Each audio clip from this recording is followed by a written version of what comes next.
this time in the national capital. The fiery wrestler versus Delhi police face-off that took place yesterday. Sporting heroes Vinesh Fogart, Sakshi Malik and Bajrang Punia, remember, along with 12 other protesters, now booked by the Delhi police. They've been booked for rioting, obstructing public servants and gatherings in large numbers despite Section 144 being in place. The FIR mentions that the Delhi police had alerted them that their protest would hamper the new Parliament building inauguration that was taking place.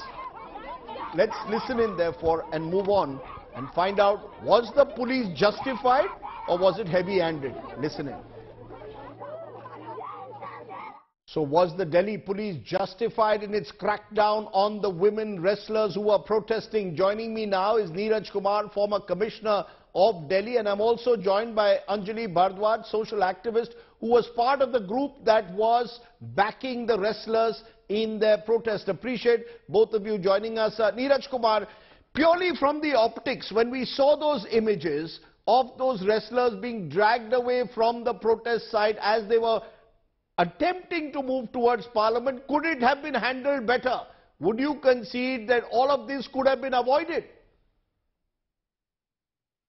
Rajdeep, on the face of it, unquestionably, the images are very unedifying, very disturbing, rather revolting, and it appears that they could have been avoided.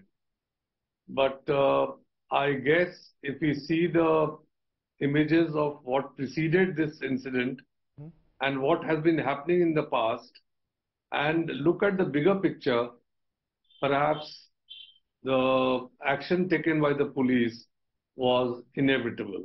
No, but could they have stopped? Could they have stopped the rest? Could they have stopped the protesters ab initio at the very site itself? They could have ring-fenced it and prevented a situation where there was any kind of confrontation. Was that possible? Theoretically, yes, but then the question would have been that they have been denied the right to demonstrate. They have been denied the right to their democratic right to proceed to show their dissent, etc., etc. So they were told that at so-and-so place they'll be stopped, following which they would be arrested or detained. Okay, so in a way you're saying this is standard operating procedure that the police does take in cases like this. It was inevitable to that extent. Anjali Bhardwaj, as an activist who was supporting these wrestlers, the truth of the matter is there were prohibitory orders in place there. Parliament, the new Parliament building was being inaugurated. The march in a way was seen as an act of defiance. Now you know as well as anyone, when there is a political protest from Jantar Mantar to Parliament, the police will stop it and take people into custody. Why is it then that you and others seem to believe that the police action was excessive in some manner? Look, Rajdeep, I think we cannot talk about this without talking about the larger issue of police accountability.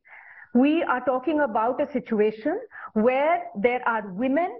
Yes, they happen to be wrestlers who have, brought the country fame and they have won medals, but it could be any woman in the country. There are women, including minors, who are saying that there has been sexual abuse, there has been sexual harassment, and the police is refusing to file an FIR. That is where the whole thing began, the protests began. They had to come here in January to protest and were assured that an FIR would be filed. Nothing was done. They had to come back to the streets, approach the Supreme Court of India. What?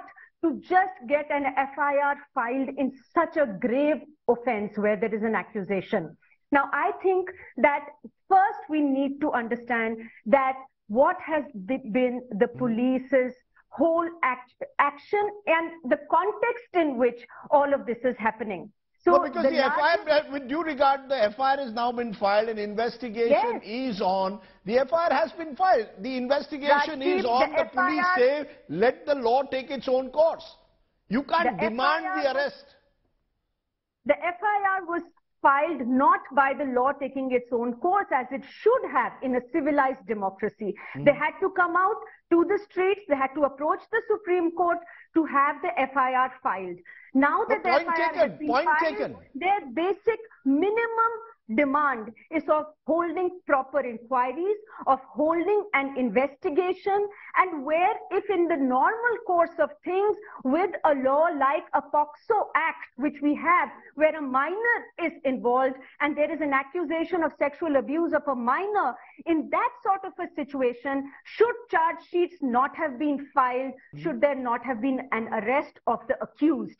The reality is that the accused happens to be a very powerful personality, a very senior functionary, a member of parliament, and the police is not doing what it is required to do.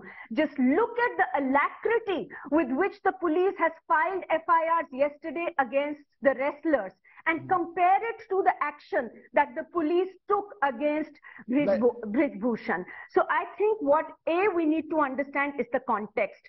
B, I think there is the larger issue of the right to protest in our country. We are a democracy, Rajdeep, and in a democracy, what really sets a democracy apart from any other authoritarian regime is that citizens have the right to protest. These wrestlers have a right to protest.